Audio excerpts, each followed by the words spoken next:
상견례 장소로 향하는 길은 아름다웠습니다. 길가에 핀 꽃이 내 마음까지 향기로 물들이는 오후였죠. 미혼모인 나는 온갖 어려움을 이겨내고 딸을 훌륭한 의사로 키워냈습니다. 세상의 차가운 시선을 오로지 딸 하나만 바라보며 버텨냈죠. 그런 딸이 병원장의 며느리가 된다니 지난 세월을 보상받는 기분이었습니다. 고급 한정식집의 룸에서 상견례가 시작되었습니다. 예비사돈 부부는 인자한 미소로 우리 모녀를 맞이했습니다. 특히 병원장님은 딸이 의대에 입학해서 전문의로 성장하는 과정을 오롯이 지켜본 은사님이었기에 딸을 바라보는 눈빛이 더욱 따뜻했습니다. 진이 같은 훌륭한 며느리를 맞이하게 되어 정말 기쁩니다. 저야말로 사돈댁 같은 훌륭한 집안의 딸을 보내게 되어 감개무량합니다. 화기애애한 분위기 속에서 덕담이 오갔습니다. 딸 진이가 의사로서 얼마나 성실하고 유능한지, 예비사위 수호가 얼마나 착하고 바른 청년인지 서로 칭찬했습니다. 나는 딸이 이렇게 좋은 사람을 만나 결혼하게 된 것에 감사하며 눈시울이 붉어졌습니다. 식사가 어느 정도 진행되었을 때 병원장님이 내게 조심스레 물었습니다. 진이 아버지가 누구죠? 여태 불편해할까봐 안 물어봤는데 결혼을 앞둔 이 마당에 누구 씨인 줄은 알아야 하는 거 아닙니까? 순간 숨이 막혔습니다. 미혼모로서 가장 숨기고 싶었던 부분, 가장 두려워했던 질문이었습니다. 애아빠는 임신한 사실을 알고서도 나를 버렸습니다. 어느 날 갑자기 전화번호와 주소가 모두 바뀌어 달리 연락할 방도가 없었기에 딸은 아빠의 얼굴조차 모르고 자랐습니다. 그게 진이 아빠는 임신 직후부터 연락이 안 돼서요. 임신을 한 걸 알고서도 연락이 두절됐다고요? 허허, 그런 무책임한 사람이 있나? 대체 누굽니까? 누가 그런 나쁜 짓을 한 겁니까? 나는 대답을 망설였습니다. 뭐라고 설명해야 할까? 사실대로 말해야 할까? 아니면 적당히 둘러대야 할까? 머릿속이 복잡하던 찰나 문이 열리더니 중년의 남성이 안으로 들어왔습니다. 그의 얼굴을 보는 순간 나는 충격으로 온몸이 굳었습니다. 20년 전 나를 버리고 떠났던 그 인간, 딸아이의 아빠였습니다. 그는 내 얼굴을 보지 못한 채 사돈에게로 다가가 인사를 했습니다. 역시 형님이 맞으셨네요. 아니, 성일이 네가 여긴 어쩐 일이야? 바로 옆방에서 식사를 하고 있는데 형님과 비슷한 웃음소리가 들리더라고요. 혹시나 하고 직원에게 물어봤더니 수호 이름으로 예약이 돼 있길래 잠시 인사차 들렀습니다. 내 웃음소리가 그렇게 특이한가? 옆방에서 듣고도 바로 알아차릴 만큼. 그는 또 한 번 호탕하게 웃었습니다. 멀리서도 누군지 알아챌 수 있을 정도로 크고 특이한 웃음소리였습니다. 한바탕 웃어젖힌 예비사도는 동생에게 우리 모녀를 소개했습니다. 인사해. 이쪽은 장차 우리 며느리가 될 유진이 양. 그리고 그 옆에는 사돈 되실 유진이 양의 어머니셔. 안녕하세요. 유정아입니다. 그제야 나를 알아본 애아빠는 잠시 멈칫했을 뿐 아무렇지도 않게 인사를 했습니다. 처음 뵙겠습니다. 수호 삼촌 되는 김성일이라고 합니다. 깍듯한 인사 후 나는 말없이 그를 노려보았습니다. 심장이 미친 듯이 뛰고 숨쉬기가 힘들었습니다. 20년 만에 그것도 딸의 상견례 자리에 애아빠가 나타나다니 그저 모른 채 하고 지나칠 수가 없었습니다. 처음 뵙겠습니다라고? 우리가 정말 처음 보는 게 맞아요, 김성일 씨? 오랜만에 보는 게 아니고요? 사부인께서 우리 성일이와 아는 사이셨습니까? 원장님, 조금 전에 우리 진이가 누구시인지 물으셨죠? 바로 이 남자의 씨예요. 여기 있는 원장님 동생이 바로 내 딸의 아빠입니다. 폭탄 발언에 모두가 얼어붙었습니다. 시선이 일시에 애아빠에게로 쏠렸지만 그는 눈 하나 까딱하지 않고 고개를 갸우뚱했습니다. 제가 따님의 아빠라고요? 아니, 어떻게 이런 말도 안 되는, 무슨 오해를 하신 것 같은데 저는 맹세코 이 자리에서 사부인을 처음 뵙습니다. 그는 한치의 흐트러짐도 없었죠. 멘탈이 완전히 무너져버린 나와는 달랐습니다. 어떻게 그렇게 아무렇지도 않게 날 모른다고 할 수가 있어? 당신이 어떻게 나를 몰라? 성일씨, 나 유정아야. 그리고 여기 있는 내 딸은 당신이 날 버리고 사라졌을 때 내 뱃속에 있던 아이. 그 아이가 바로 여기 있는 진이야. 이 아이가 바로 당신 딸이라고. 모두 충격으로 눈이 휘둥그레졌습니다. 딸 진이 역시 믿을 수 없다는 표정으로 나와 그 인간을 번갈아 보았습니다. 성일아, 이 말이 사실이니? 아닙니다. 절대 아니에요, 형님. 무슨 오해가 있는 것 같습니다. 오해라니? 무슨 오해? 당신이 한국대 영문과 다니던 시절에 우리 집 반지하에서 자취했었잖아. 매번 월세도 제대로 못 내던 당신을 우리 엄마가 밥이며 반찬이며 해주며 거뒀잖아. 교수가 꿈이던 당신이 집안 형편 때문에 그 꿈 포기하고 언론고시 준비한다고 할 때도 부모님은 늘 당신을 응원했어. 나 재수 시작하던 날부터 당신을 내 과외 선생으로 고용하고서는 매달 과외비도 꼬박꼬박 두둑하게 주어줬잖아. 아르바이트하는 시간 줄이고 고시 공부에 매진하라면서. 그러다가 우리 사귀는 거 들켰을 때도 다 이해해 주셨잖아. 그렇게 우리 부모님도 인정한 사이였는데 어떻게 덜컥 임신을 시켜놓고는 갑자기 사라질 수가 있어? 그때 임신하는 바람에 나는 그렇게 원하던 대학도 못 가고 부모님도 충격으로 알아놓으셨어. 그래 놓고선 이제 와서 오해라고? 내가 한국대 영문과 출신인 건 맞는데 정말 사람을 잘못 보셨습니다. 지금은 큰형님께서 병원장이시지만 당시에는 작고하신 아버지께서 병원장이셨습니다.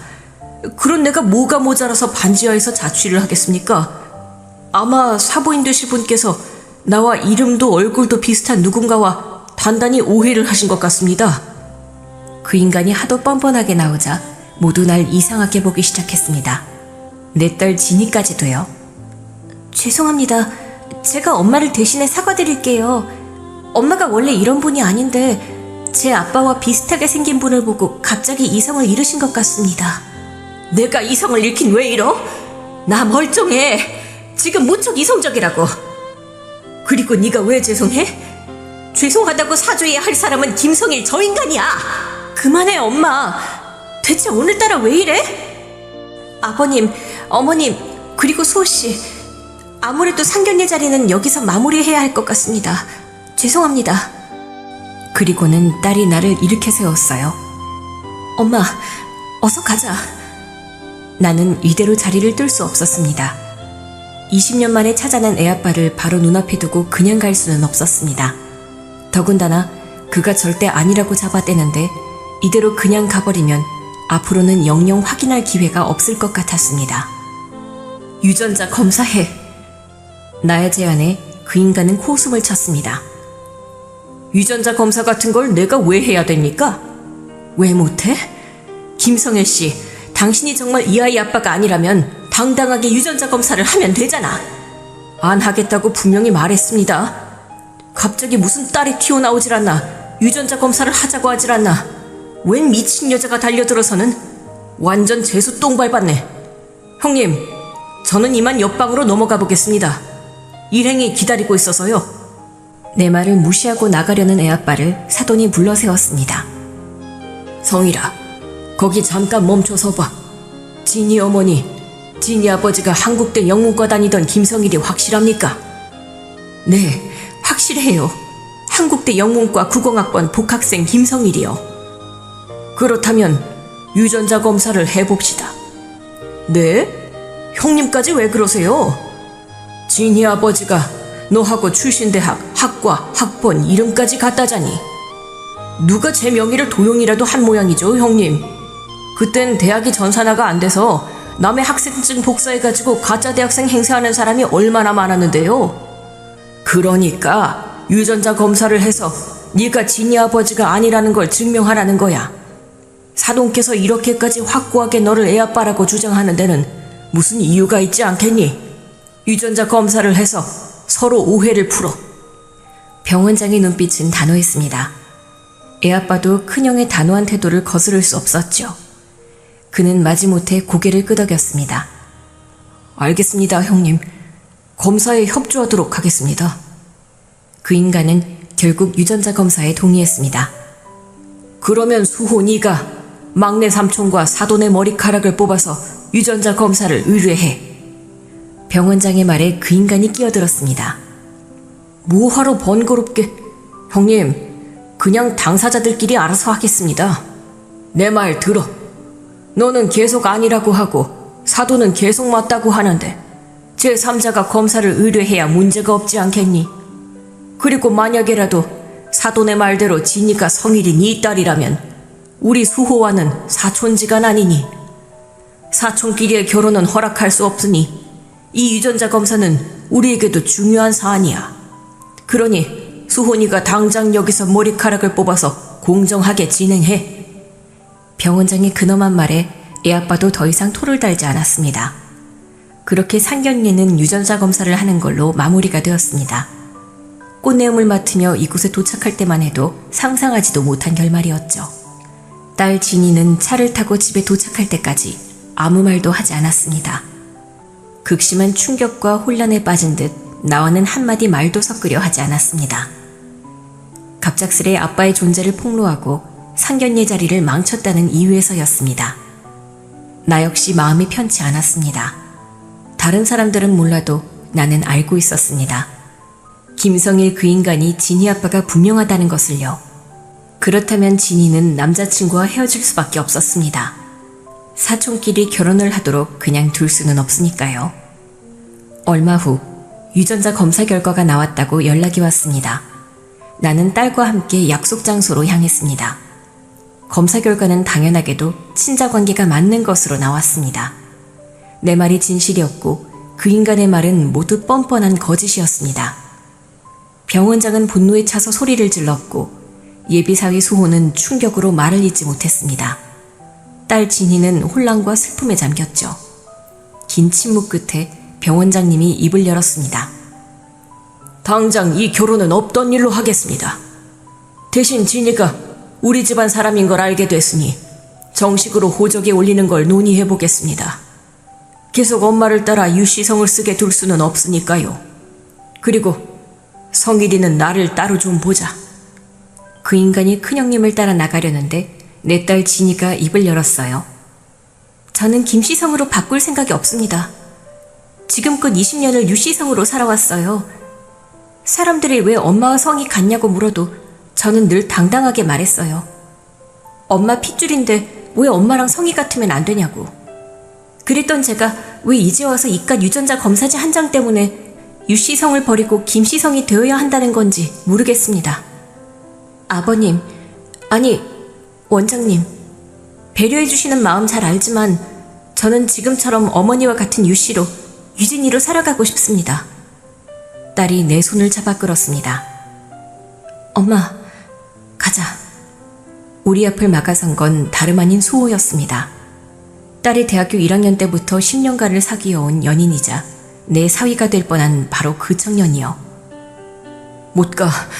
이대로는 절대 못 보내. 아버지, 저는 무슨 일이 있어도 진이와 결혼할 거예요. 뭐? 사촌님은 왜 결혼을 못한다는 건데요? 법적으로도 아무런 문제 없고 다른 나라에선 사촌끼리 결혼하는 경우도 많은데. 무슨 소리야. 절대 안 돼. 그리고 막내 삼촌, 저랑은 피 한 방울 안 섞였잖아요. 나는 의아하게 그를 바라보았습니다. 삼촌과 조카가 피 한 방울 안 섞였다니 그게 무슨 말인가 싶었죠. 막내 삼촌, 할머니가 전남편 사이에서 낳아서 데려온 아이잖아요. 공교롭게도 전남편도 김씨여서 성이 같은 거지 본과는 전혀 달랐잖아요. 그러면 사실 진이랑 저도 피 한 방울 안 섞인 사이인 거 아니에요? 그런데 왜 제가 사랑하는 사람이랑 헤어져야 해요? 법적으로도 문제없고 피도 안 섞였는데 왜 우리더러 결혼하지 말라는 거냐고요? 절대 안 돼. 사람들이 사실을 알게 되면 우리 집안더러 뭐라고 손가락질하겠니? 사촌 간의 결혼은 절대 안 돼. 진이가 그냥 어머니 성 따라서 살겠다잖아요. 김진이 안 하고 계속 유진이 하겠다잖아요. 그럼 우리 사촌 아닌 거 아닌가요? 예비사위의 고집에도 사돈 내외는 사촌 간의 결혼은 절대 안 된다며 결사반대했습니다. 결국 딸은 20년 만에 아빠를 만난 대가로 파혼을 하게 되었죠. 딸 진이는 왜 이제껏 아빠가 누군지 알려주지 않았냐며 원망 섞인 화를 냈죠. 딸의 눈빛에서 나는 깊은 슬픔과 배신감을 느꼈습니다. 진실을 숨기고 싶어서 숨겼던 게 아니라 그 인간이 어디로 사라졌는지 도통 찾을 수가 없었기 때문에 말할 수 없었음에도 불구하고 나는 죄인이 된 기분이었어요. 나의 잘못이 딸의 행복을 위협했다는 생각을 떨칠 수가 없었습니다. 그 일이 있은 다음 날, 딸은 메모 한 장 남기지 않고 훌쩍 어디론가 떠났습니다. 병원에 사직서를 제출했다며 수호가 내게 전화를 걸었을 때 이미 딸은 출국을 한 이후였습니다. 그리고 그 인간 김성일이 나를 찾아왔습니다. 큰형님이 진이를 호적에 올리도록 나를 설득하라고 한 모양이더라고요. 하지만 그의 생각은 달랐습니다. 큰형님이 더 이상 진이를 찾지 못하도록 한국을 떠나달라고 했어요. 유정아, 네가 딸 데리고 여기를 떠나. 이제라도 서로의 삶을 원래대로 되돌리려면 우리가 영원히 서로를 마주치지 않을 수 있을 정도로 멀리 떨어져서 살아야 해. 왜 우리가 떠나야 해? 떠나려면 당신이 떠나. 나는 여기서 이뤄놓은 사회적 지위란 게 있잖아. 어렵게 얻은 교수 자리를 버리고 내가 가길 어딜 가니? 아무것도 없는 당신이 가는 게 낫지. 그걸 말이라고 해? 나도 여기에 내 삶이 있어. 20살 어린 나이에 딸을 낳은 나는 육아와 병행할 수 있는 일을 찾다가 조향사 자격증을 땄습니다. 조향사는 향기를 배합하는 일이었어요. 향수, 탈취제, 방향제 등 향기가 나는 모든 제품에는 조향사가 필요했죠. 나는 세탁세제를 만드는 기업에서 10년의 경력을 쌓은 후 나만의 방향제 브랜드를 만들어 인터넷 쇼핑몰에 팔기 시작했어요.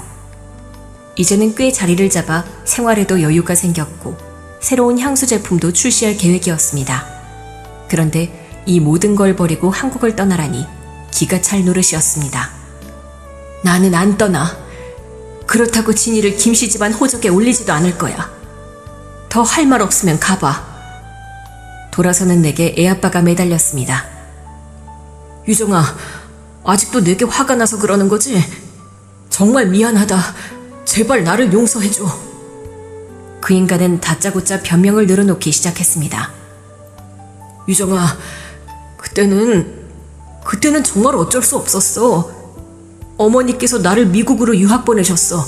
강제로. 너랑 연락 못하게. 그는 20년 전 나를 버리고 떠났던 이유를 설명했습니다. 눈빛은 나의 동정심을 사려는 듯 애처로웠죠. 하지만 나는 그게 다 연기라는 걸 알고 있었어요. 20년 전에 우리 집 반지하에 새들어 살 때도 항상 저런 눈빛으로 우리 가족의 연민을 샀던 그였습니다. 나는 정말 힘들었어. 낯선 미국 땅에서 가족들에게 인정받기 위해 얼마나 발버둥 쳤는지 몰라. 도저히 너랑 진이를 책임질 수 있는 상황이 아니었어. 나 하나 건사하기도 힘들었다고. 그 인간은 자신이 얼마나 힘들게 살았는지, 가족들에게 얼마나 천대받았는지 구구절절 이야기했습니다. 그의 이야기는 듣는 사람의 동정심을 자극하는 데 탁월했습니다. 어릴 적 나도 그런 그의 모습에 모성애를 느껴 모든 것을 받아주며 사랑하게 된 것이죠. 이번에도 그는 똑같은 수법을 쓰고 있었습니다. 나는 정말 외로웠어. 이혼한 어머니는 재혼에 방해가 된다며 나를 애물단지 취급했고 정말 이제 기댈 곳이 아무 데도 없었어. 그때 너를 만났고 너만이 나를 이해해줬지. 너는 나에게 유일한 안식처였어. 왜 나한테 그따위 말을 하는 거야? 그래서 지금도 나더러 당신을 이해해달라고? 너 정말 미쳤니? 내가 돌아서려 하자 그 인간은 나의 손을 덥석 잡았습니다. 유정아, 나는 정말 너를 사랑했어. 하지만 어머니의 반대가 너무 심했어. 만약 내가 너랑 계속 만나면 어머니가 새로 재혼할 김씨 집안 호적에 이름도 못 올릴 판이었어. 나는 그때 너무 어리고 나약했어. 가족들에게 인정받고 싶었고 성공하고 싶었어. 그는 눈물을 흘리며 어쩔 수 없었던 상황이었음을 거듭 강조했습니다. 나는 그것이 악마의 눈물이라는 걸 알고 있었습니다. 과거의 불행을 방패 삼아 자신의 잘못을 정당화하고 상대방에게 죄책감을 심어주어 자신에게 유리한 상황을 만들려는 속셈이었습니다. 미국에 가서도 너를 잊지 못했어. 매일 밤 너와 뱃속에 있을 아기 생각에 잠을 못 이뤘지. 하지만 연락할 방법이 없었어. 어머니께서 나의 모든 연락을 감시했고 한국에 있는 친구들과도 연락을 끊게 하셨어. 나는 완전히 고립된 채로 살 수밖에 없었어. 나는 정말 너와 진이를 버린 게 아니야. 그저 상황이 나를 그렇게 만든 거야. 나도 사실은 너와 같은 피해자야. 그 인간의 뻔뻔함에 나는 환멸을 느꼈습니다. 저절로 목소리가 커졌죠. 피해자? 당신이 어떻게 피해자야? 당신은 나를 그리고 내 딸을 버렸어. 내가 임신한 걸 알면서도 연락을 끊고 증발해버렸어. 20년 동안 우리의 존재를 외면하고 살았다고. 오로지 당신을 위해서, 당신의 성공을 위해서. 상황이 어땠든 당신은 파렴치한 이기주의자야. 내가 소리치자 그 인간의 얼굴이 순식간에 변했습니다. 애처롭던 눈빛은 사라지고 두 눈동자인 분노가 이글거렸죠. 그리곤 버럭 화를 냈습니다. 시끄러워. 네가 뭘 안다고 떠들어? 네가 그때 내 상황을 알기나 해? 내가 너 때문에 얼마나 힘들었는데! 그의 목소리가 커지고 눈빛이 날카로워졌습니다. 자신의 뜻대로 되지 않자 본색을 드러낸 것입니다. 동정심을 사려던 모습은 온데간데 없이 사라졌습니다. 네가 그때 나를 붙잡았어야지. 네가 좀 더 강하게 나왔어야지. 네가 나를 더 많이 이해해줬어야지. 그는 모든 잘못의 원인을 나에게 돌렸습니다. 내가 자신을 제대로 붙잡지 못했기 때문에, 내가 자신을 이해해주지 못했기 때문에 이런 일이 벌어졌다는 것입니다. 그랬던 게 이제 와서 내 앞길을 막아?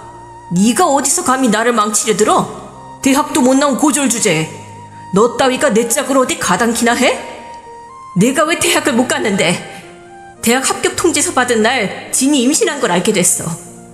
그래서 난 내 성공 대신 뱃속에 잉태된 생명을 선택한 거야. 학업도 포기하고 아이를 위해 살아온 내게 그런 비난을 해? 네 짝으로 가당키나 하냐고? 그러고도 네가 인간이야? 인간이 아니면 짐승만도 못한 놈. 내 말에 그는 때릴 것처럼 손을 치켜들었죠. 네가 감히 어디서 나한테 짐승이라고. 나는 두려움에 떨며 뒷걸음질 쳤습니다. 그의 눈빛은 20년 전에 나를 버리고 떠날 때보다 더 차갑고 무서웠습니다. 가면 뒤에 숨겨진 그의 폭력적인 본성이 드러난 것입니다. 내가 시키는 대로 네 딸과 함께 한국을 떠나. 싫어. 내가 왜 당신이 시키는 대로 해야 되는데? 어디서 이게 꼬박꼬박 말대답이야. 그의 손이 내 뺨을 내려치려는 순간 다른 남자의 손이 그의 손목을 꽉 붙잡았습니다. 나는 움찔하며 고개를 들었습니다. 수호가 서 있었습니다. 예비 사위였던 수호가 그 인간의 손목을 있는 힘껏 움켜쥐고 있었습니다. 이게 무슨 짓이에요, 막내 삼촌?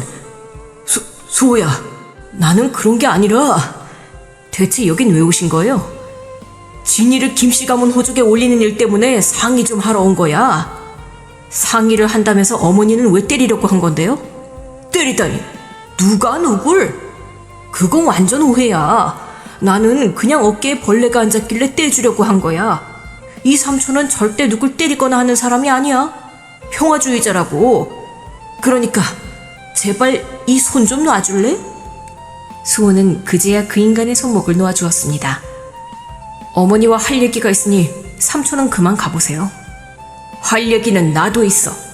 내가 어른이니 오늘은 수호니가 삼촌한테 양보해라. 무슨 얘기를 하실 건데요? 아까 말했잖아. 진이를 호적에 올리는 일 때문에 왔다고. 그렇다는 분이 왜 아직 숙모한테는 아무런 얘기도 안 하신 거예요? 숙모, 너 혹시 그 사람한테 진이 얘기를 했니? 아니요, 아직요. 그런데 삼촌이 지금 자리를 안 비켜주시면 지금 바로 숙모한테 전화를 걸어서 그 얘기를 할까 하고요.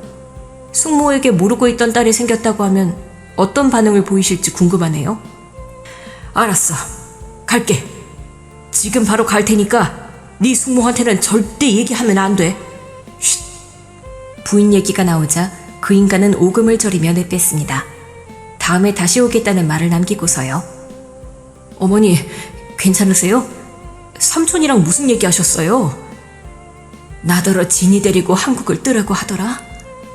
자기는 싫은데 큰형님이 자꾸 진이를 호적에 올리라고 성하시니 우리가 어디 안 보이는 대로 꺼져줬으면 하는 것 같아. 근데 그 숙모라는 사람 말이다. 어떤 분이시니? 알고 싶으세요? 조금 궁금하구나. 어떤 사람이길래 그 인간이 오금을 저리며 내빼는지.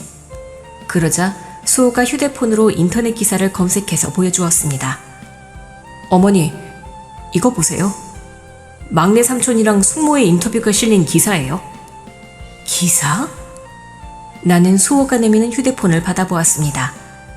영문학과 교수 부부, 김성일, 손지숙이라는 제목의 기사가 떠있더군요. 사진 속 두 사람은 많이 배우고 성공한 사람 특유의 여유있고 우아한 모습이었습니다. 기사에는 부인 손지숙의 할아버지가 장관까지 지낸 명문가 집안이라는 내용도 포함되어 있었습니다. 그들은 사회적으로 존경받는 교수 부부이자 명문가 자제였습니다.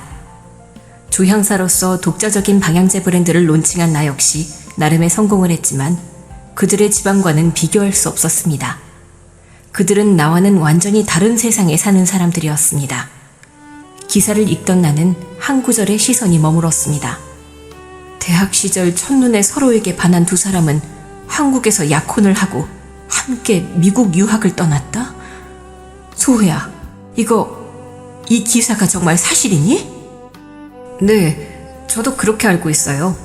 한국에서 약혼을 한 다음 함께 미국 유학을 가서 석박 썼다고 바로 결혼한 걸로요. 아니, 나한테는 분명 어머니 때문에 강제로 미국에 갔다면서 그래서 나한테 연락할 수가 없었다고 했는데 막내 삼촌이 그랬어요? 억지로 미국에 가서 연락할 수가 없었다고? 그래. 그리고 이 기사가 사실이라면 나와 만나고 있을 때도 양다리였던 거야. 아, 이 쓰레기.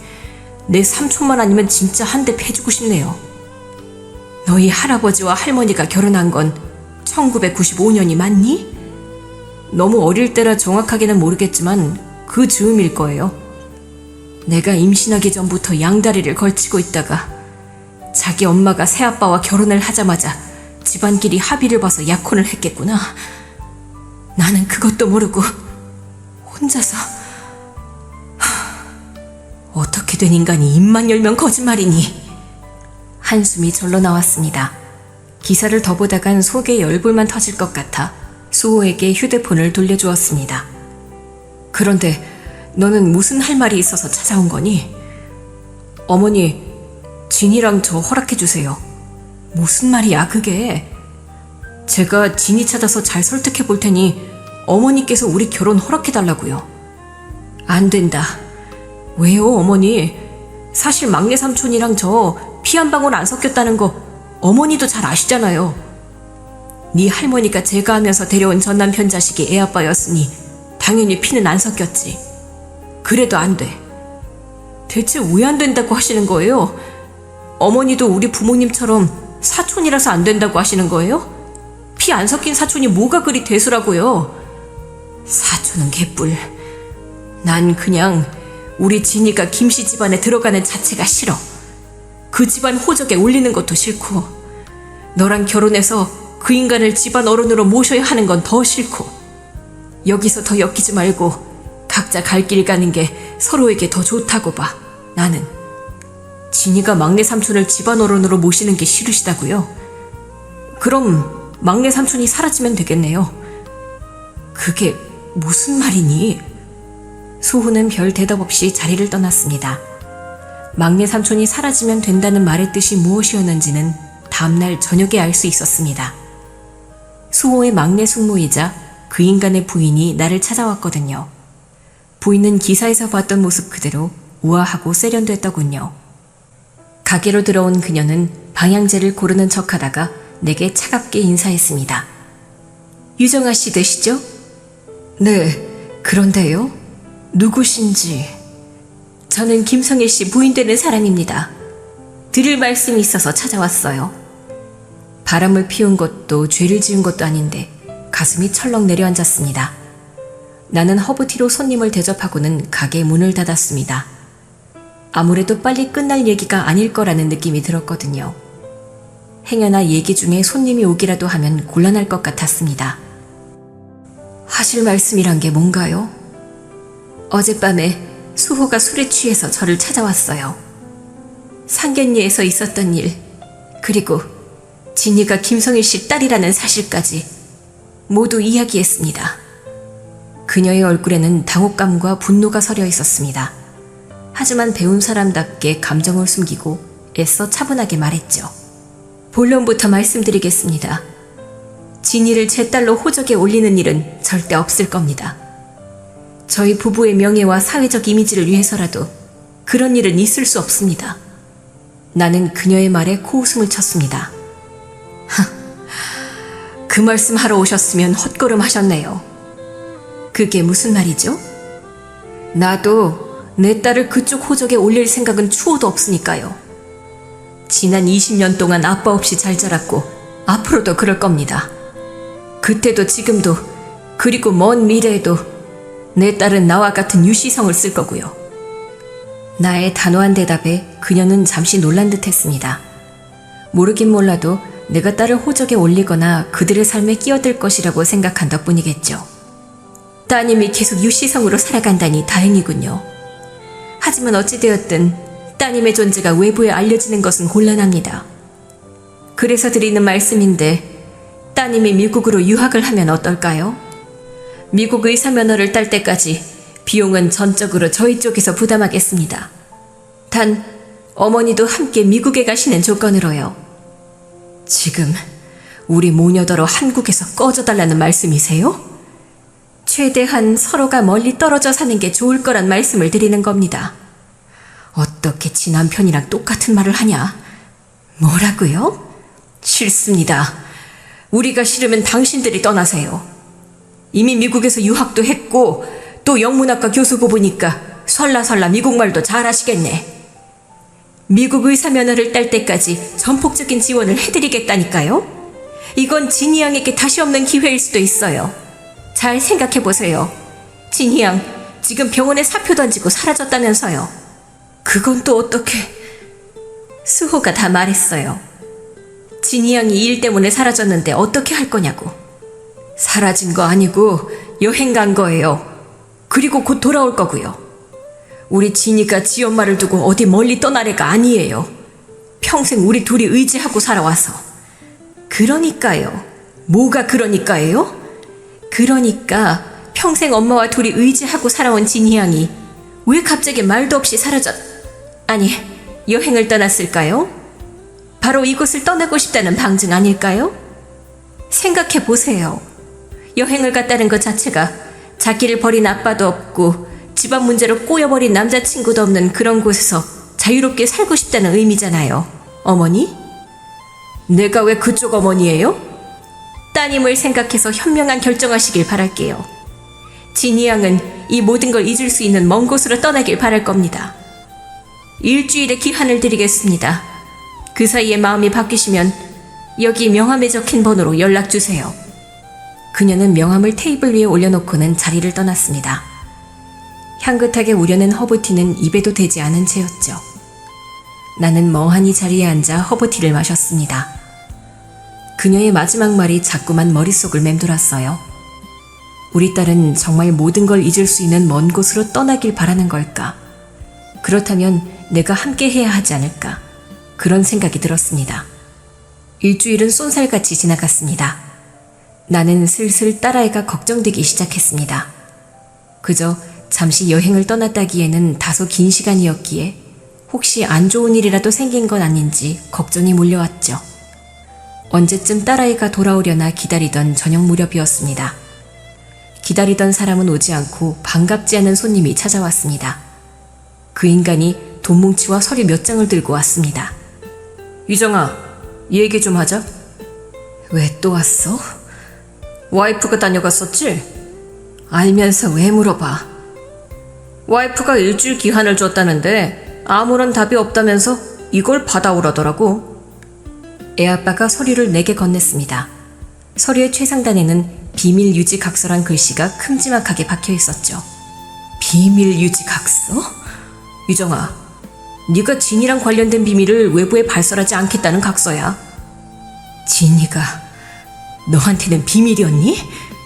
딸이 극구 숨기고 싶은 존재였냐고. 그 인간은 내 말을 귓등으로도 안 듣고 자기 할 말만 했습니다. 거기 사인 좀 해줘. 와이프가 거기 사인 못 받아오면 집에 들어오지 말래. 내가 왜 당신이 집에 들어가고 말고까지 관여를 해야 돼? 나는 몰라. 사인 안 할 거야. 그러니까 당장 나가. 여기 이거 받아. 뭐야 이게? 애아빠가 내미는 봉투를 열어보니 5만 원권 현금이 가득 들어 있었습니다. 이거 받고 제발 여기 사인 좀 해줘. 자신의 과거를 숨기기 위해 돈으로 내 입을 막으려는 인간. 그의 눈빛은 절박한 동시에 비열했습니다. 나는 애아빠를 다시 만난 때부터 지금까지의 하루하루를 돌이켜봤습니다. 그 시간 동안 20년 전 임신한 나를 두고 말도 없이 사라진 데 대한 진심 어린 사과는 없었습니다. 화가 치밀어 올랐습니다. 우리 모녀의 존재가 애아빠에게는 숨기고 싶은 치부에 불과하다는 사실에 치가 떨렸죠. 야, 김성일. 뭐? 야, 김성일? 너 미쳤어? 김성일 네 부인한테도 말했지만 너희 돈 필요 없어.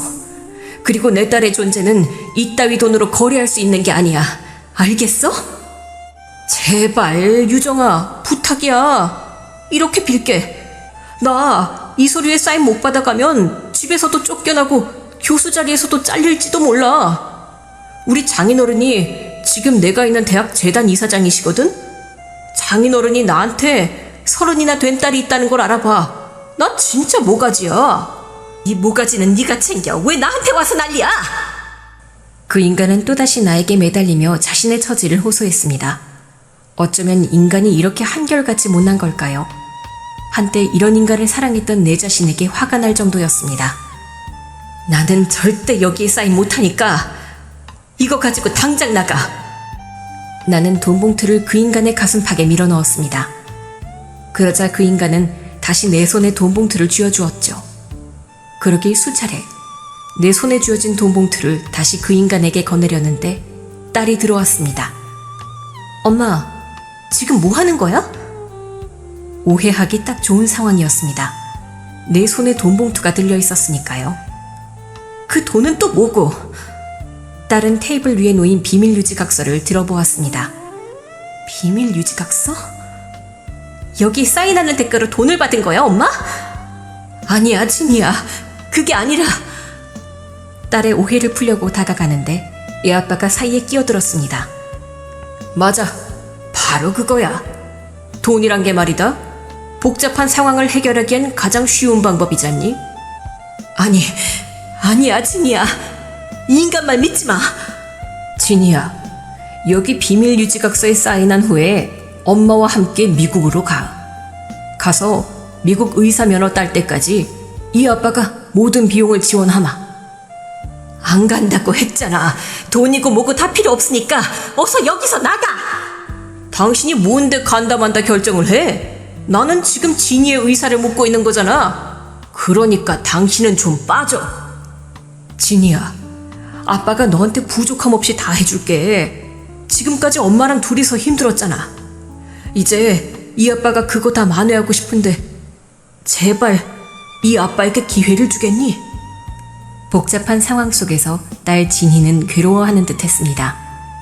사랑하는 예비사위 수호와 사촌이라는 충격적인 사실, 그리고 갑자기 나타난 아빠의 존재와 그의 이기적인 태도. 딸은 이 모든 상황을 감당하기 힘들어 보였습니다. 엄마, 아빠, 그만하세요. 딸의 목소리가 떨렸습니다. 저 결혼 포기할게요. 그리고 제가 아빠 딸이라는 거 아무한테도 말 안 할게요. 그러니까 이만 돌아가세요. 더 이상 아무도 보고 싶지 않아요. 딸은 사랑하는 사람과의 결혼을 포기하겠다고 말했습니다. 사촌이라는 현실의 벽 앞에서 사랑까지 포기한 딸에게 이 아빠는 각서 얘기만 반복했습니다. 여기 각서에 사인해. 사인만 하면 다시는 네 앞에 나타나지 않으마. 딸은 눈물을 글썽이며 고개를 끄덕였습니다. 슬픔과 체념이 뒤섞인 얼굴이었죠. 나는 딸의 결정에 가슴이 아팠습니다. 이 모든 건 20년 전 우리 모녀를 버린 애아빠 때문에 벌어진 일인데 왜 가장 상처받는 사람은 예나 지금이나 내 딸 진희인 걸까요? 나는 딸이 가장 행복해질 수 있는 결정이 뭘까 고민했습니다. 답은 정해져 있었습니다. 사인할 테니까 각서 주세요. 그래. 잘 생각했다, 우리 딸. 여기에 사인하면 돼. 잘 생각했다, 우리 딸? 잘 생각하긴 뭘 잘 생각해! 이 빌어먹을 종이 조각에 사인 절대 못해! 나는 각서를 중간에서 가로채서 화장실로 냅다 튀었습니다. 그리곤 문을 잠궜죠. 밖에선 애아빠가 자물쇠를 열라며 문을 쾅쾅 두드렸습니다. 나는 대답하지 않고 휴대폰을 꺼내 예비사위 수호에게 전화를 걸었습니다. 내 딸이 자신을 버렸던 아빠 때문에 행복을 포기하는 게 싫었습니다. 예비사위 수호는 내 딸을 가장 행복하게 해줄 수 있는 남자인데 딸이 그런 남자와 헤어지는 걸 가만히 두고 볼 수 없었습니다. 딸이 포기하려 했던 모든 행복을 되찾아주고 싶었습니다. 수호야, 진이가 돌아왔어. 지금 당장 가게로 와. 수호는 10분도 안 돼 가게에 도착했습니다. 그는 사랑하는 연인 진이의 손을 잡고 눈물을 글썽였습니다. 진이씨, 어디 갔었어요? 내가 얼마나 걱정했는데. 나 버리는 거 아니죠, 진이씨? 나는 진이씨 없으면 안 되는 거 알잖아요.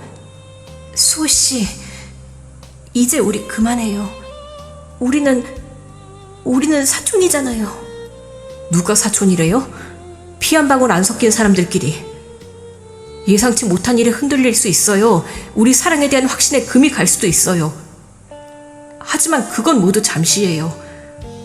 시간이 조금만 지나고 나면 진희 씨를 가장 행복하게 해줄 사람이 바로 나라는 사실을 깨닫게 될 거예요. 그러니까 제발 나 내치면서 파혼하자는 얘기만은 하지 마요.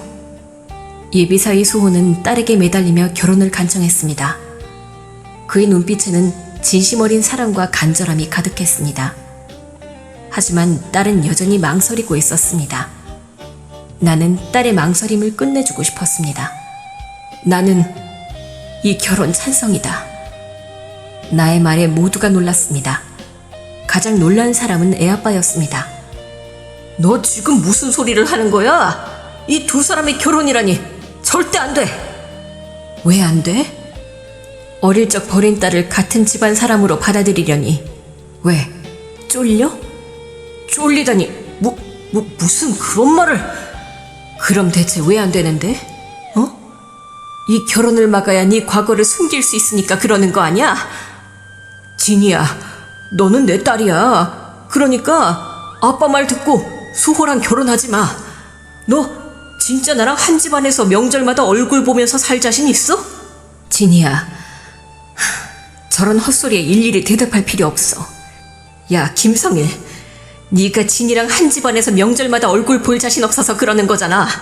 그러면 네가 사라지면 되겠네. 당신 와이프가 준다던 미국 유학자금, 그거 가지고 당신이 가, 미국. 그걸 지금 말이라고 해? 너는 지금 딸의 행복을 위해서가 아니라 너의 명예를 위해서 이 결혼을 막으려는 거잖아. 그때나 지금이나 자기밖에 모르는 이기적인 인간 같으니라고. 뭐? 너 따위가 어디서 내 말에 반기를 들어? 어디서 별 거지발사기 같은 게 나타나서 우리 집안을 망치려 들어? 그 인간은 이성을 잃고 폭언을 쏟아냈습니다. 차마 입에 담을 수 없는 말이 계속되자 보다 못한 수호가 나섰습니다. 삼촌, 그만하세요. 어떻게 어머니께 그런 말을 하세요? 수호, 넌 빠져. 네가 뭘 안다고 나서? 애아빠는 수호에게까지 욕설을 퍼부었습니다. 그러자 수호는 휴대폰을 꺼내 그 인간의 주태를 영상으로 담기 시작했죠. 삼촌, 입 조심하세요. 지금 하시는 말들 모두 녹화하고 있습니다. 뭐? 녹화? 네가 감히 나를 찍어? 당장 꺼! 그 인간은 수호에게 달려들어 휴대폰을 빼앗으려 했습니다. 하지만 수호가 요리조리 피하는 바람에 휴대폰을 빼앗으려고 욕을 하는 장면까지 고스란히 영상이 담기고 말았습니다. 수호는 그 영상을 곧바로 SNS에 올렸습니다. 명문대학 영문학과 교수의 욕설과 추태는 큰 파장을 일으켰습니다. 20년 전에 버린 딸의 결혼을 방해하는 그의 행동은 사회적으로 큰 비난을 받았습니다. 결국 인간 김성일은 사회적으로 매장되었습니다. 장인에게까지 영상이 전해져 대학 내 모든 직위를 잃고 이혼까지 당했죠. 사람들의 손가락질과 비난을 견디지 못한 그는 결국 해외로 도피했습니다. 나를 버리고 딸의 존재를 외면했던 애아빠는 결국 자신의 이기심 때문에 모든 것을 잃었습니다. 반면 느닷없이 마주친 아빠 때문에 사랑을 포기하려 했던 딸 진희와 예비사위 수호는 현실의 벽을 넘어 사랑을 지켜냈죠. 하지만 두 사람의 결혼 문제는 아직 해결되지 않았습니다. 나는 용기를 내어 한때 사돈이 될 뻔했던 병원장님을 찾아갔습니다. 유전자 검사를 확인하던 날 이후 처음 만나는 자리였습니다. 나를 보는 그의 표정이 복잡 미묘했습니다. 원장님, 드릴 말씀이 있습니다. 나는 미혼모로서 겪었던 어려움 속에서도 딸이 얼마나 훌륭하고 착한 아이로 자라났는지 이야기했습니다. 딸과 수호가 서로 얼마나 깊이 사랑하는지도요. 우리 진희와 수호는 서로를 행복하게 해줄 유일한 배필입니다. 원장님께서도 아들이 행복하길 원한다면 이 결혼을 허락해 주십시오. 나의 진심 어린 부탁에 병원장님은 잠시 생각에 잠겼습니다.